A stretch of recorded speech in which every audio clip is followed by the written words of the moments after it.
All right, let's dive in.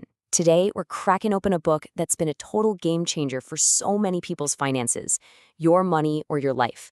It promises a whole new roadmap, so let's see exactly where it's trying to take us. Right out of the gate, the book hits you with this question. It sounds like something a bandit would yell in an old Western, right? Your money or your life. But when you really think about it, it's asking a much deeper question. In our modern lives, are we really choosing our life or just our money? The book doesn't pull any punches here. I mean, does this feel familiar? The idea that we're not so much making a living as we are making a dying. We spend all this time and energy at work only to come home feeling, well, completely drained. Less alive, not more. So to figure out the way out, we first have to get a really clear picture of the trap we're in. The book calls it the modern money trap, and it's something a lot of us are caught in without even realizing it. And here it is, the work and spend treadmill. You know how it goes. We work hard to make money to pay our bills, but then we get a little extra and we spend it, maybe on things we don't even really need, which means we have to go back to work to make more money. It's this endless, exhausting cycle. And the pressure to stay on that treadmill, it is very, very real. Just look at these numbers from the source material. Consumer debt has absolutely exploded, more than doubling in just a couple of decades.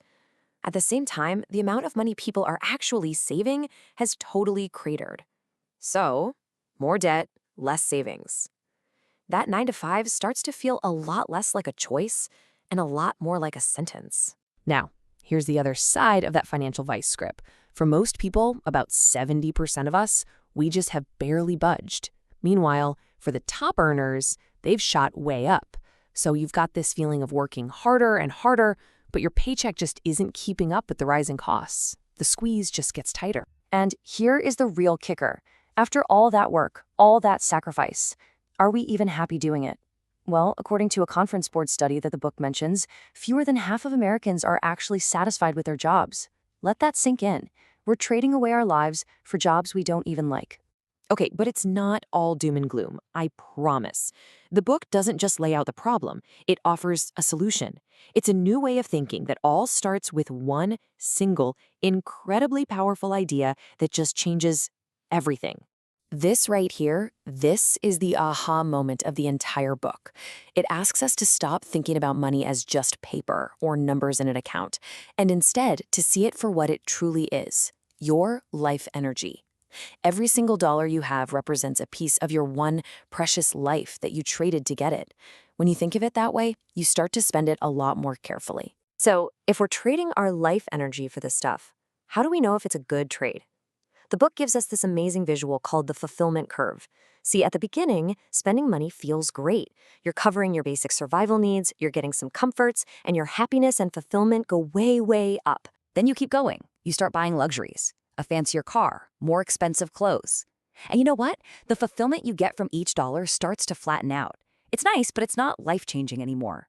Until you hit the very peak of the curve. The book calls this peak enough. It's that perfect sweet spot where you have everything you truly need and want. Now, here's the wild part. What happens if you keep spending past the peak of enough? You'd think you'd just stay happy, right? Wrong. The curve actually starts to go down. Every extra dollar you spend actually starts to make you less happy. Your luxuries become clutter. Your bigger house is just more to clean. You've spent your precious life energy on things that are now literally weighing you down.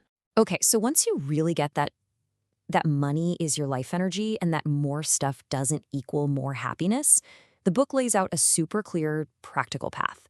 This is the roadmap for how to actually escape that trap and find real freedom.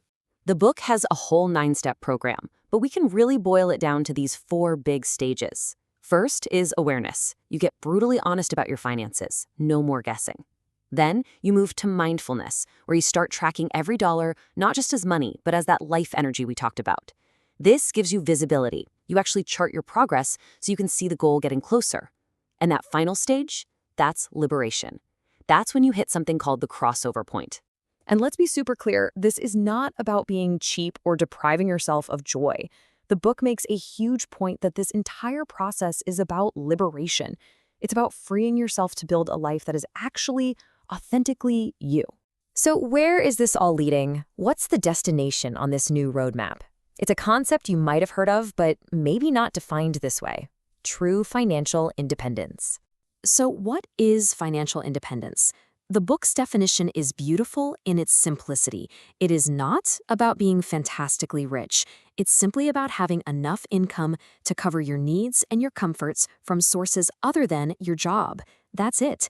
It's the point where work becomes a choice, not a chore. It's freedom.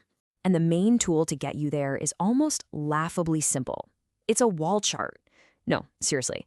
You hang a piece of paper on your wall, and every month you plot two little dots, one for your total income and one for your total expenses. And for maybe the first time in your life, you can see your entire financial reality in a single glance. Now, that wall chart has one ultimate purpose: to get you to the crossover point.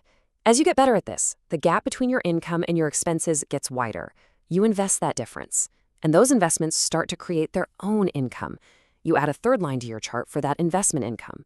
And the magical moment, that investment income line crosses above your expense line, you've done it. You are free.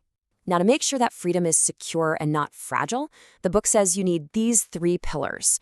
Your capital, that's the engine, your investments that are churning out passive income. Then there's your cushion. This is a safety net, about 6 months of expenses in cash. That way, if something goes wrong, you don't have to sell your engine. And finally, your cash.